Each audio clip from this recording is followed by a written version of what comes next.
Welcome back नाज़रीन, आप देख रहे हैं सच स्पेशल ट्रांसमिशन। पासबान मिल्लत अजीम लीडर कायद आज़म मोहम्मद अली जिन्ना की ज़िंदगी, उनकी तरबियत, उनका घर का माहौल, उनकी खिदमात पे गुफ्तगू का सिलसिला जारी है। जी आपके साथ जी डॉक्टर साहब कुछ बयान वाक़या एक सुनाने जा रहे थे कर रहा था। तो उन्होंने बातचीत बहुत लंबी हुई, तो मैंने उनसे 2-3 सवाल किए। मैं कह भी आपने इससे पहले एक एडवांस हिस्ट्री ऑफ इंडिया लिखी है, पहली किताब उनकी वो है, पूरी इंडिया की हिस्ट्री लिखी। फिर उसके बाद आपने गोखले पर किताब लिखी, यानी फिर आपने गांधी पे किताब लिखी, फिर नेहरू पे लिखी है, और फिर कायद-ए-आज़म पे किताब लिखी है, और बाद में फिर आपने भुट्टो पे किताब लिखी है। ये मैंने सीक्वेंस उसको बताया। जी जी। अब मेरा सवाल ये है, आपने गांधी के बारे में आपने पॉइंट आउट किया है कि वो लड़कियों से मसाज कराता था, ठीक है, और नेहरू के बारे में वो कहा मिसेस माउंटबेटन के साथ उसका लव अफेयर था, वो आपने कई इंसान बयान किए हैं। इवन भुट्टो के बारे में भी आपने ये बातें की हैं। सही है। वो बात भी एक तो बात ये है कि मैं 2 सवाल मैंने किए कि आपने नेहरू के बाद ये इतना लिखने के बाद जिन्ना पे क्यों लिखा। दूसरा मेरा सवाल था कि आपने इनके किरदार के बारे में जिन्ना के बारे में ऐसा कोई वाक़या बयान नहीं किया आपने, इसकी क्या वजह। दोनों अहम सवाल। बिल्कुल। उसने कहा भी जो पहला सवाल है आपका कि मैंने बाद में क्यों पहले क्यों नहीं लिखा जिन्ना पे, कहता है मैं गोखले भी काम किया तो जिन्ना का उसमें जिक्र है, जिन्ना का दोस्त था ना, तो मुझे महसूस हुआ कि जिन्ना के साथ कुछ ज्यादती होती रही है।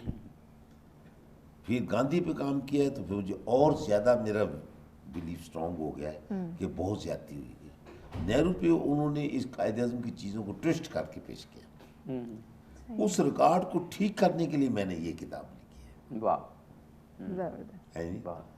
कि जिन्ना के साथ बहुत बड़ी नाइंसाफी होती रही है, और पाकिस्तानियों ने भी इंसाफ नहीं किया उसके साथ, ये कह रहा हूँ। दूसरा जो वो कह रहा है कि ये आपने किरदार में जो गांधी का भी पॉइंट आउट मैंने किया है, नेहरू का भी किया है, जिन्ना के बारे में आप पूछ रहे हैं कि क्यों नहीं किया, कि मुझे कोई चीज़ मिली नहीं है। कमाल की बात है। हालांकि भरपूर जिंदगी, हाँ, शायद बाकियों से ज्यादा ही उम्र हुई, और फातिमा जिन्ना का साथ रहा है। लोग फातिमा जिन्ना के बारे में बहुत गलत बातें करते हैं, तो मैंने कहा आपने उसके बारे में भी कोई बात नहीं किया। कहते हैं कि I could not find anything unfair with the character of both this persons. वाह, बड़ी बात है। और ये जी वही स्टैनली ऑलपोर्ट कह रहा है, क्योंकि ये एक न्यूट्रल सोर्स है जहाँ से ये बात आ रही है। और वो किताबें डॉक्टर साहब जो बता रहे हैं किताबें मौजूद हैं, कोई ये भी नहीं है कि किताबें कोई आपको तलाश करनी पड़े, नेट पे भी मौजूद है। वैसे भी सारी किताबें नेहरू के बारे में, गांधी के बारे में, गोखले के बारे में, वो सारी किताबें, और भुट्टो साहब के बारे में, जुल्फी भुट्टो किरदार साफ शफाफ निखर के सामने आ। बिल्कुल सही बात। और मैं तो आपसे कह रही थी आबदी साहब कि ये उनका किरदार है, देखें कि जिसके ऊपर कोई उंगली नहीं उठाई जा सकती। इवन नेहरू और गांधी जो हैं, वो जो उनके डायलॉग हुआ कोई जो 1944 में जो रिटन था, वो कायद-ए-आज़म ने कहा, इसलिए कि गांधी साहब की ज़ुबान का एतबार नहीं था, वो मुकर जाते थे। लेकिन जिन्ना के लिए कोई बंदा उनका दुश्मन भी ये नहीं कह सकता। तो एक बंदा जो ट्रांसपेरेंट किरदार का मालिक है, जो रास्तगो है, उसके अंदर ये इस्तकामत हो सकती है कि वो जो भी सोचे वो उसके लिए कन्विक्शन के साथ खड़ा हो जाए। तो मैं जो पहले शुरू में भी बात करी थी कि जो कायद-ए-आज़म का बतौर लीडर, मतलब मुस्लिम लीडर होना उस वक़्त कोई मामूली बात नहीं थी, जबकि आप एक छोटे फैक्शन को कंपैरेटिवली लीड कर रहे थे।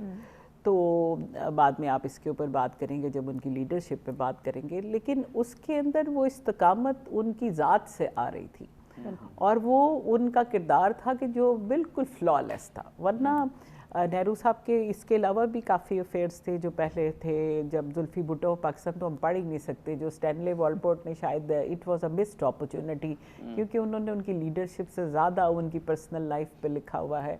तो लेकिन ये कि कायद-ए-आज़म के लिए वाकई ही उनके पास कोई ऐसी बात नहीं थी, और अगर ऐसे होती तो देखिए कांग्रेस ने, देखिए डॉक्टर साहब कांग्रेस ने बड़े बड़े बोर्ड लगवाए होते और उनके किरदार पे बात होती जी, तो उनको बहुत ब्लेम किया जाता, लेकिन ऐसा कुछ अंग्रेज के भी नहीं था। और ये जो मिसेस माउंटबेटन की बात है, ये तो बाद में इंडियन हाई कमिश्नर को फेस करनी पड़ती थी, क्योंकि जब नेहरू साहब जाते थे जो उनकी मीटिंग्स होती थी, लेकिन कायद-ए-आज़म के लिए एब्सोल्युटली कोई ऐसी बात नहीं थी। और जो उनका ऑनर था, और माउंटबेटन आपको पता है उनसे दब के रहता था और उसकी जुर्रत नहीं थी कि उनके सामने बात भी कर ले, इसीलिए तो पाकिस्तान का गवर्नर जनरल बनने की जो उसकी ख्वाहिश थी वो दिल में ही रह गई, क्योंकि कायद-ए-आज़म को किसी तरह से ब्लैकमेल नहीं किया जा सकता था। उनका कोई स्टफ ही ऐसा नहीं था जो उन्होंने कभी कोई लूप होल छोड़ा हो अपनी ज़िंदगी में।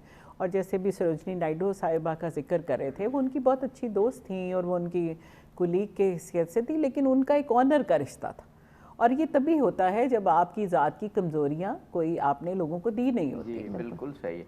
डॉक्टर साहब अब प्रोग्राम का वक्त कम है, मैं चाहूँगा आप दोनों शख्सियात, क्योंकि आप इसातिज़ा भी हैं, नौजवान नस्ल को एक रोल मॉडल के तौर पे मोहम्मद अली जिन्ना को, बाबा कौम को कैसे पेश करेंगे, क्योंकि आजकल हम ये देख रहे हैं कि ये कुछ जो साउंड करैक्टर और एक रोल मॉडल के तौर पे किसी शख्सियत को, मेंटोर के तौर पे किसी शख्सियत को लेना, ये कुछ मोहलक सा हो गया मामला। हम देखते हैं कि लोगों में उस तरह की वो नहीं है कि किसी शख्सियत को रोल मॉडल बनाएं या एक यकीन के साथ जो है वो कहें कि मुझे ये बनना है। तो कायद-ए-आज़म की शख्सियत में, क्योंकि ज़ाहिर है हमारी उम्मीदें तो नौजवान नस्ल से ही हैं, कैसे हम उनको रोल मॉडल के तौर पर रखें कायद-ए-आज़म को? मेरे ख्याल में मैं काफ़ी ट्रैवल किया देहातों में भी, ये हुआ कोई बहुत बड़े नाम से लोग जो कायद-ए-आज़म के ख़िलाफ़ को बात करते हैं। अवाम की 90% लोग कायद-ए-आज़म से मोहब्बत करते हैं। सही बात, बिल्कुल सही। दूसरी बात जो है, अगर हमारे खामी है तो हमारे लीडर्स में है। मैं किसी का नाम नहीं लूँगा, जो वन टू ऑल सबका, क्योंकि हम वो पॉलिटिशियन तो नहीं है ना। सही है। तो लीडर्स में खामियां बहुत हैं। वो विजन, कंसेप्ट और बिहेवियर और किरदार का आलापन जो कायद-ए-आज़म में रिफ्लेक्ट होता है, और वो ये है कि आप कोई बात ऐसी ना करें कि कल को आप उस पर रिपेंट करना पड़े। बिल्कुल बड़े लीडर की निशानी है। आज गलती का, कल दूसरे दिन ही हम उस बयान से मुनकर हो जाते हैं। तो इसलिए मेरा सब लीडरों के लिए ये पैगाम है, पूरे जवानों के लिए, पूरी कौम के लिए, कि आप कायद-ए-आज़म एक इस्लाम में जो ऑनेस्टी है, जो हुजूर पाक ने बताया और सहाबा कराम ने उस पर अमल किया, और उसके लिए आप देखें हज़रत अली ने उस ऑनेस्टी में जब उसके अपनी जान दे दी है, वो अपने असूल से हज़रत अली नहीं हटे। बिल्कुल सही। बाद में अमीर मुआविया इन लोगों ने उसको चेंज कर लिया खिलाफत को, ठीक है। तो ये कायद-ए-आज़म ने उसी असूल से अख़ज़ किया है। हमें चाहिए हम अपने असूलों पर कायम रहें, और जो इस्लाम हमारी तहज़ीब है और बड़े लोगों को इस पर अगर चलें हम, तो हम खाली मुसलमानों के नहीं हैं, तमाम गैर मुस्लिम भी, उनको भी अपने साथ मिलाकर दुनिया में रहबरी कर सकते। बिल्कुल सही।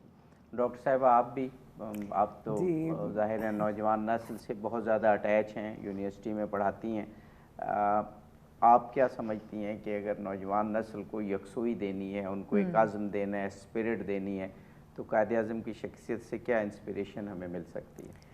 मैं तो ख्याल है कि कायद-ए-आज़म से बेहतर कोई इंस्पिरेशन है ही नहीं। अनक्वेश्चनेबल पर्सनैलिटी, और जिसके ऊपर कोई बात नहीं की जा सकती, और इवन उनका कोई कंडक्ट ऐसा नहीं है जो उनकी ज़ात के लिए था और दूसरों को नुकसान पहुँचाया, चाहे वो ज़ाती था तो चाहे वो नेशनल था। और मेरे ख्याल में नौजवान नस्ल बड़ी इनलाइटेंड है, बहुत ज़्यादा मेहनती है। मैं देखती हूँ कि बच्चों के ऊपर जो इल्ज़ामात हैं वो मेरे लिए बिल्कुल बेमायनी है। बच्चे बहुत मेहनती हैं, सिर्फ उनके पास कमी ये है कि उनको अवेयरनेस मिले کہ ہمارا رول ماڈل اصل میں کون ہے. تو اللہ کے نبی کی ذات کو آپ نے دیکھا صلی اللہ علیہ وآلہ وسلم کہ ان کی بھی ذات ویسے ہی ٹرانسپیرنٹ تھی, ہر چیز لوگوں کے سامنے ہے, اور وہ تو اللہ نے اس کا انتظام کیا کیونکہ وہ ہمارے لیے ہمیشہ کے لیے مشعل راہ. لیکن ہمارے جو جس کو ہم محمد علی جناح کی بات کر رہے ہیں, تو ان کی ذات بھی بالکل ٹرانسپیرنٹ رہی, اور ان کا ہر پہلو, ہمارے ڈاکٹر ریاض صاحب جیسے ریسرچر نے کام کیا, اور بہت ان کی طرح کے فالوورز تھے جنہوں نے یہاں پہ ان کا کردار ایکسپوز کیا ہے, اور کتابیں جو ہم نے پڑھی ہیں. تو میرا خیال ہے کہ اگر ہم اس کو لیٹر اینڈ اسپرٹ میں فالو کر لیں گے تو ہمیں کسی اور کو دیکھنے کی ضرورت ہے. بے شک بے شک, کیا خوبصورت گفتگو, اور ایک ایسے موضوع پر جو منفرد موضوع ہے, بالکل قائد اعظم کا فیملی بانڈ, ان کی تربیت اور قائد اعظم کا گھرانہ, کیا خوبصورت گفتگو. ایسے تو بھی اور بہت سارے بے شمار موضوعات ہوں گے, کیونکہ پورا عشرہ قائد اعظم سے متعلق جو ہے وہ اسپیشل ٹرانسمیشن چلے گی. آج کے لیے اتنا ہی.